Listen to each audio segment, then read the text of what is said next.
Hey guys, how's it going? I'm back here with another video, and today I will go over every single thing you need to know in JavaScript for you to be prepared to start learning React.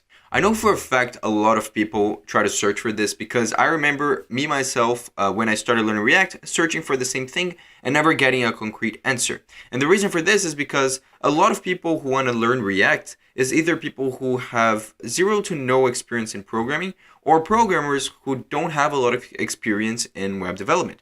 And they know that React is a very requested, a very in-demand technology, and they want to get there as fast as possible. However, they know that in most places they recommend you to learn JavaScript, like get as good as you can with JavaScript before you start learning React. However, that's not exactly true because not everything in JavaScript is necessary for you to start learning React. Actually, there is a very specific set of skills and concepts that you need to learn in JavaScript before you go into React. So for that reason, in this video, I will go over all of them and try to explain each one of them to the best of my abilities. If you could leave a like before we get into the video, I would massively appreciate it because it will help push my videos to more people. And yeah, let's get into the video.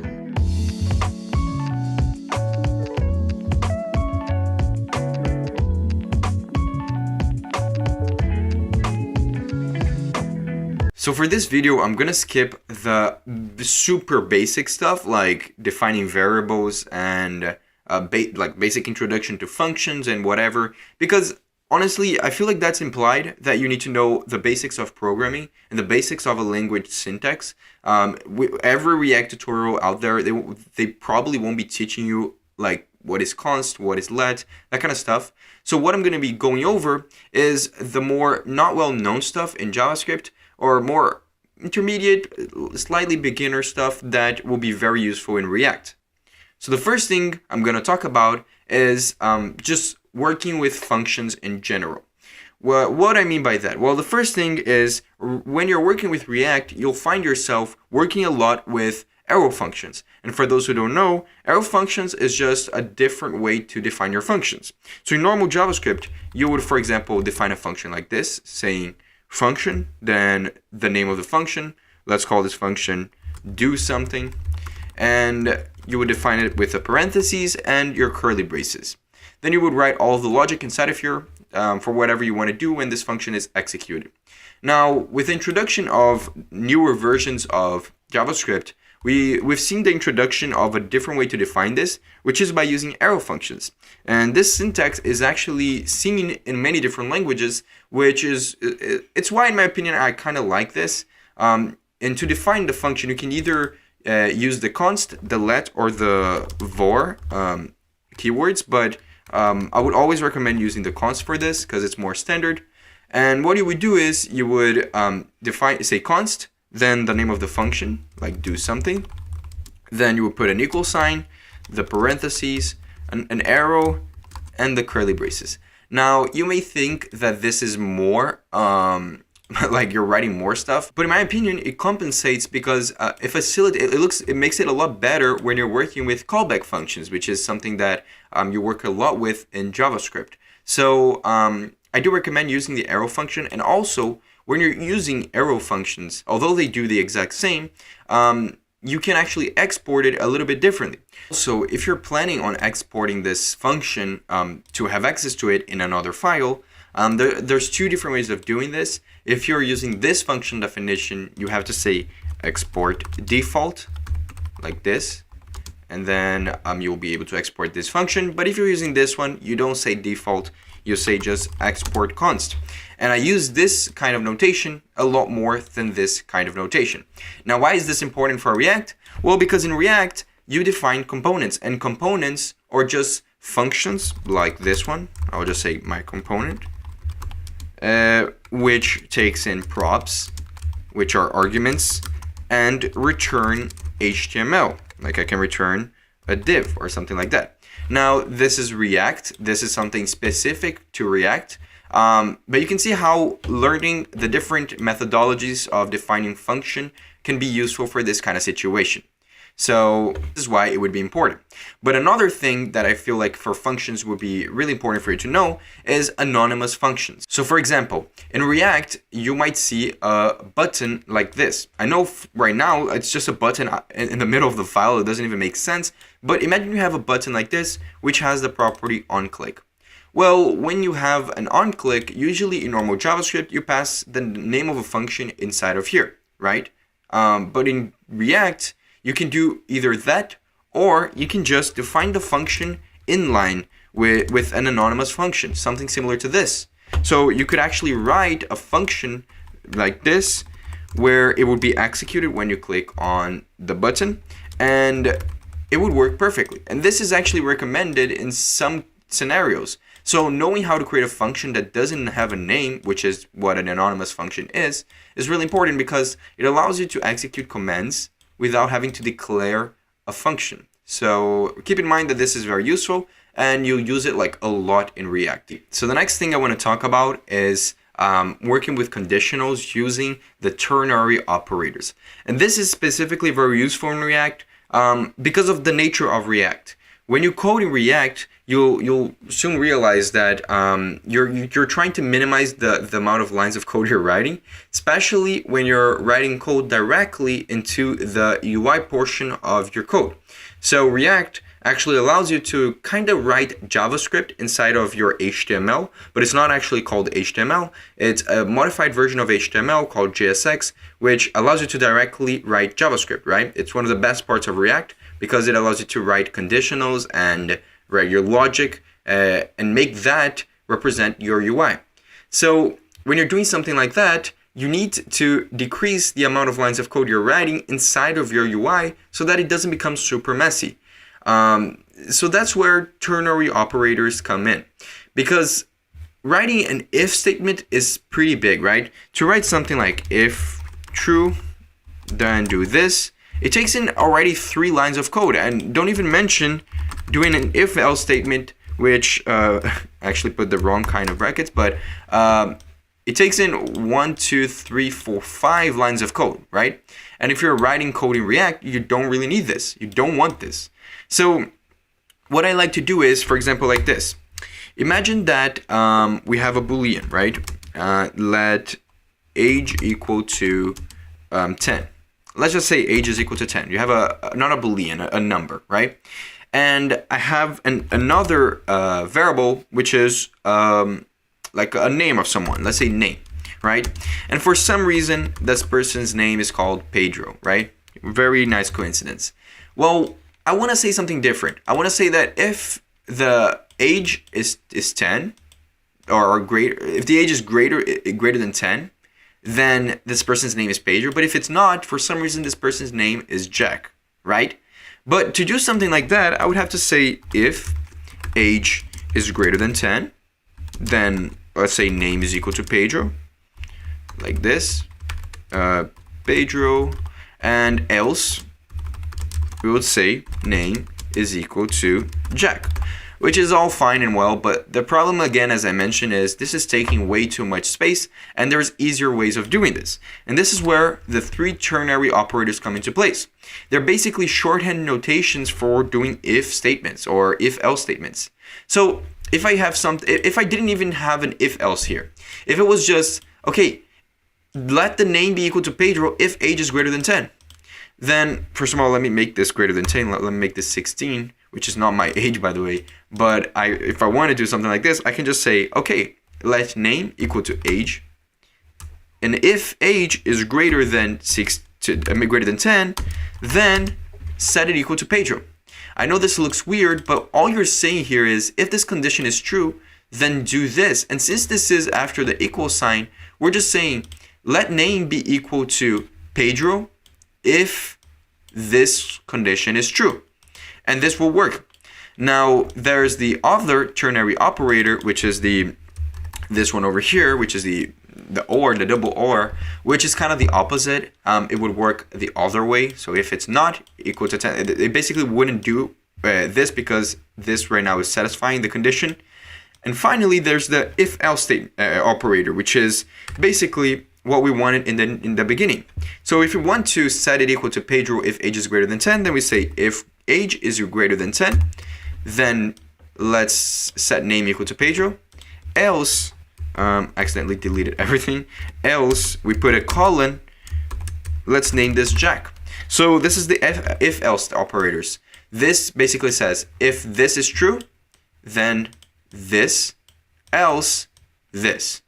And this will work the same way as that huge if-else statement that I presented to you guys earlier.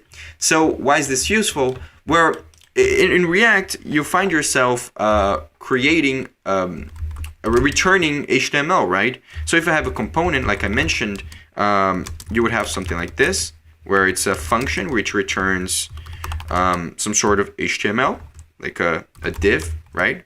But imagine that you have two divs. You have a div that says Pedro, so you have some sort of piece of UI which displays the name Pedro, and some sort of piece of UI which displays Jack, right? And you want to conditionally render these two pieces of UI depending on this variable age. Well, you could just say return if age is greater than 10, then return this, else return this, and this would work perfectly. This is something we're doing a lot in React. We add these conditions so that our UI will change based on the state of our application. So this is why ternary operators are extremely important and will be very useful for your React development journey. The next thing I want to talk about is I really want to go over really quickly all of the important stuff related to objects, because objects are very useful. It's one of the most useful data structures a language can have. Objects, by the way, are also known as dictionaries in Python, or hash tables, hash maps. It has different names, but in JavaScript it's called objects, and I feel like that's the best name in my opinion. It's the most, the one that makes more sense. And objects are very important in React. And there are specific things that people don't learn when they're learning JavaScript, or usually forget, which I want to remind you guys because they will be used a lot in JavaScript, in React. And the first thing is being able to destructure objects, right? So imagine we have this object over here, which is a person, right? And I'll define the object really easily by saying it has three properties. One which is name, which is Pedro. The other one which is age, which is my actual age, which is 20. And the last one is, well, let's say is married, which is a Boolean, which is true or false. And in my case, it's false. So, okay, we have this object called person, which is really nice. And imagine if we want to create variables that represent specific values inside of this object. So usually, if you want to do something like that, you can say const name is equal to person.name, right? Then we say const age is equal to person.age. And then we say const is married is equal to person.isMarried. This works fine. We now have three different variables and it's all fine. But again, we run into the problem where this is taking too much space. We can actually do this in a single line by using the destructuring property of objects, which it works like this.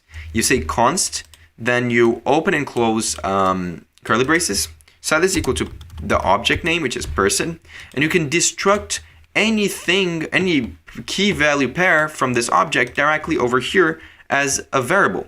Like I can grab the name, the age, and the is married directly from here. And now I have three different variables which represent their corresponding properties inside of person.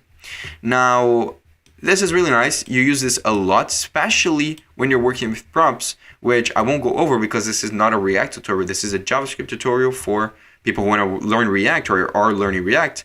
But it is very useful for that, and you'll find yourself using this a lot. And another thing that this corresponds to that is important to learn is basically whenever you have an object like this, where it's called person, and you already have a variable, for example, name, which is equal to Pedro, and you basically want to set this object to have the value name equal to this variable you have over here at the top, right? So this is very common. I have this variable called name, and now I'm creating an object called person, which its name key has the same value as the name variable. Well, you could do something like this and set name equal to name, but there's the shorthand notation, which is really nice, and I would definitely recommend you doing this, which is when the key of this key value pair has the same name as the variable you're setting it equal to, you don't have to repeat the variable name. You can just do this, and it would be exactly the same. So if I also had another variable called age, and I just want to set it equal to age over here, I don't do this, I just do this, and it is exactly the same. You can do both ways, but this is recommended by far. Now, the last thing I want to show you guys is the fact that if I want to, for example, create a new variable, a new object called person2, for example, and I want to basically set it equal to the same thing. Imagine person2 is exactly the same person as person1, but the name is not Pedro. So the name is different, right? Let me actually delete these variables over here, and let's make them almost exactly the same. I'll just say Pedro over here for the person1, and the age for the person1 is 20. Now person2 is exactly the same, but the name is different. The name is Jack. Well, how would I copy this object but only change one single property of it? Well, you can do it by doing this thing. You use the spread operator, which is useful not only for objects, but for a lot of stuff in JavaScript. And this basically says, okay, I want to keep everything inside of the person object. So I'm saying I want to keep everything from this inside of this object, but whatever I put over here, which I can say name, and change it equal to something else like Jack. And now person2 will be an object that is exactly the same as person1, but this property is different. So it will be just the same thing, but the name is Jack. This is very useful, believe me, this is extremely useful. You'll see this when you're working with arrays, because it works the same way with arrays. Like if I create an array over here called names, and I set it equal to Pedro, then to Jack, and then to Jessica, right? Then I want to create an array called names2, which is exactly the same, but I want to add a new name to it. Well, I can just say, okay, names2 is equal to names, but also add the person called Joel. I don't know why I'm thinking of just people with J, but you get what I mean, right? This is really important because this is how you're going to manipulate and add elements to arrays that are inside of states. So if you don't know that, make sure you're able to at least comprehend what we're doing over here. This is the same thing as just saying that names2 is equal to names plus this. So keep that in mind because it's really important. The next concept, which I definitely think is extremely important for you to know, is being able to work with the three fundamental functions of JavaScript arrays. So they're not fundamental, I don't even know why I called it that way, but it's the three functions that we all know when we're learning JavaScript, which are useful for manipulating arrays in a very easy manner. Those three functions are the .map function, then there's the .filter function, and then there's the .reduce function. Now, I'm not going to talk about the .reduce because I don't find myself using this a lot in React. Like not even near the amount that I find myself using the map and the filter. So I don't want to overcomplicate this. There's thousands of videos out there of the reduce function if you want to learn it.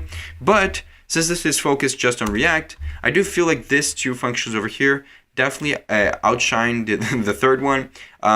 So I'm going to go over both of them right now. So what exactly are the map and the filter function? Well, so imagine you have this array called names, right? And I want to, for some reason, console log every single name in this array. And I want to do something different. I want to basically just add a number 1 to the end of each of the names. Now, ignore the usability of this example, but just imagine I want to alter each element individually. Well, how would I do that? I can do that very easily by just doing a for loop and then manually mutating each of the elements to have a 1 at the end, something like this.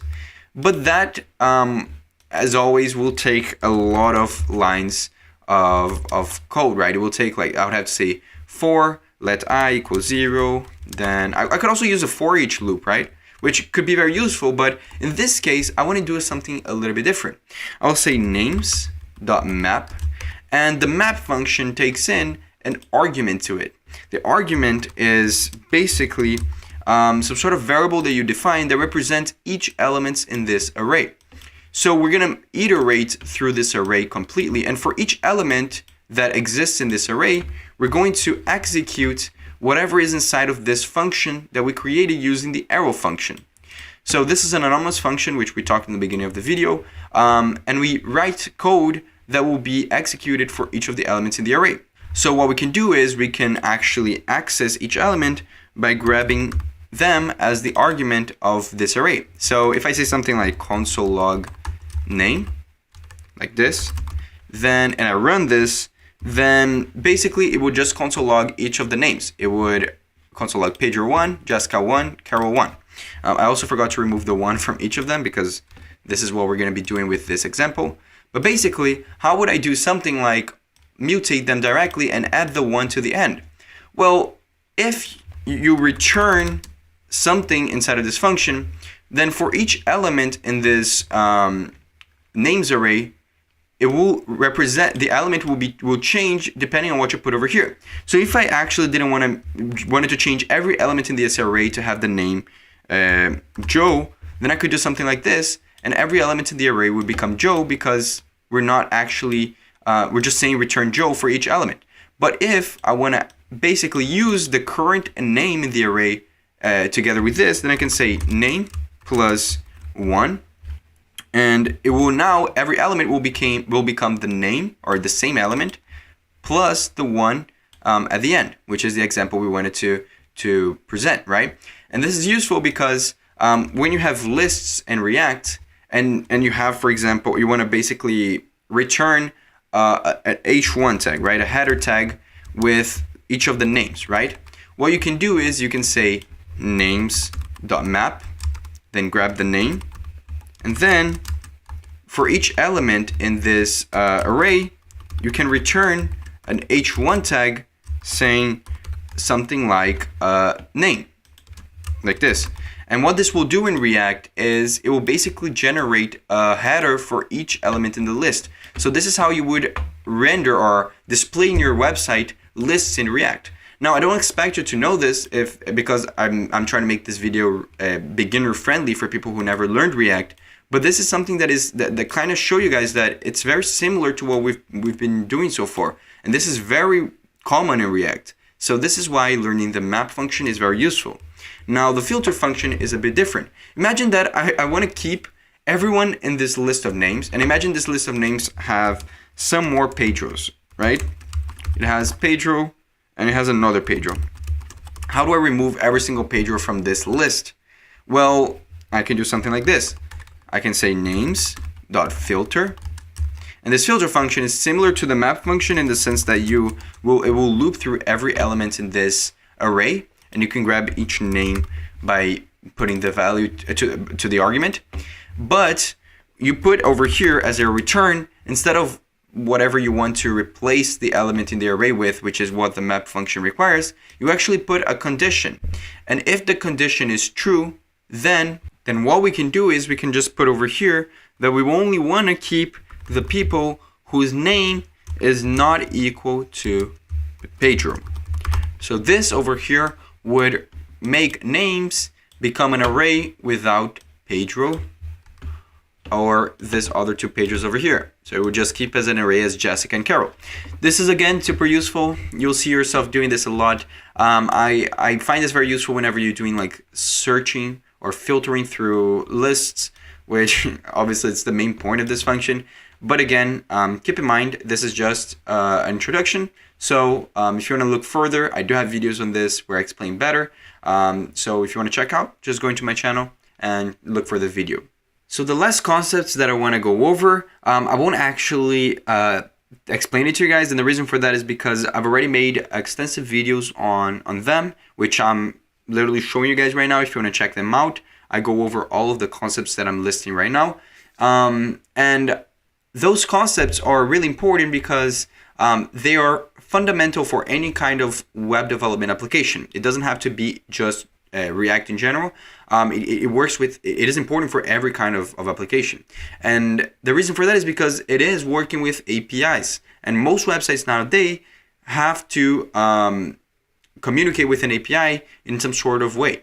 So the concepts that I'm listing over here are the following. First, you need to be able to work with promises and async await.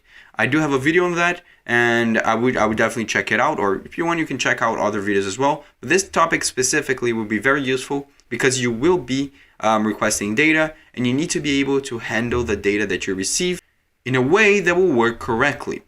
Then you also need to know how to fetch data, and that's where the fetch API comes in. Now in React, there's multiple ways of fetching data from an API. You don't need to use the fetch API. However, I would definitely try to learn it first, because even using other libraries like Axios, which is a React library to do this, it's very similar. So understanding how to work with the fetch API is very important. So those are the 3 last topics that I wanted you guys to at least know. And that's basically it for everything that I feel like you need to know in JavaScript before going into React. Now, I know that I assumed that you guys knew the basic of JavaScript before this, and the reason for that is because, yes, you're not required to know all of the stuff that I listed in this video before attempting to learn React. But I do feel like if you put yourself in a position where you at least get a basic idea of what each of the concepts I listed is, then you'll have a much easier time. I'm gonna be honest, I didn't know all of these things that I listed. I actually went into learning React without having any knowledge of JavaScript. And it was tough, but it was completely doable. I know a lot of you guys like to think that you're not good enough, or that whichever YouTuber you're watching teaching must be a genius or whatever. It's not true whatsoever. I struggled a lot with React when I started learning, and now I see the issues and the mistakes that I committed. So I wanted to help you guys out and let you know that if you follow this kind of strategy, if you learn this kind of stuff, then you're going to put yourself in a position where you're going to be comfortable learning React, and you'll have a much easier time than what I did when I started learning.